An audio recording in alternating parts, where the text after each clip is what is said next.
তো দেখো এখন তো আমি রান্না বসিয়ে দিয়েছি আর বাবুকে সকালবেলা স্কুলে আমি দিয়ে চলে এসেছিলাম। আর বাবাকে বলেছিলাম যে বাবুকে স্কুল থেকে যেন এনে দেয়, তো বাবা তো চলে গেছেন বাবুকে আনতে।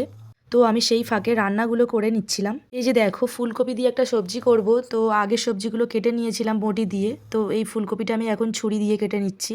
তো যাই হোক, ফুলকপি দিয়ে আমি একটা সবজি করব আর মাছ করব। মাছটা হচ্ছে চেলা মাছ, প্রথমেই তোমাদেরকে দেখালাম। ওই মাছটার আমি সুন্দর করে একটু ঝাল করব। আর ভাতটা নামিয়ে নিয়েছিলাম, ভাতটা তো আগেই হয়ে গেছে, তো ফ্যান গড়াতে দিয়ে দিয়েছি। আর হ্যাঁ, এই ভিডিওগুলো তো আমি অনেকটা সকালবেলায় শ্যুট করে রেখেছিলাম, আর এখন আমি বসে বসে এগুলোতে ভয়েস দিচ্ছিলাম।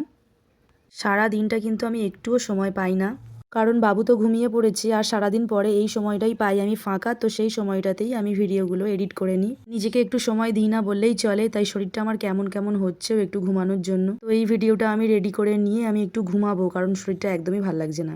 আর এই যে দেখো, এই মাছগুলোর কথাই বলছিলাম, এই মাছগুলো আমি নুন হলুদ মাখিয়ে রেখেছিলাম, তো এগুলোকে ভালো করে ভেজে নিয়ে আমি মাছের ঝাল করে নেব।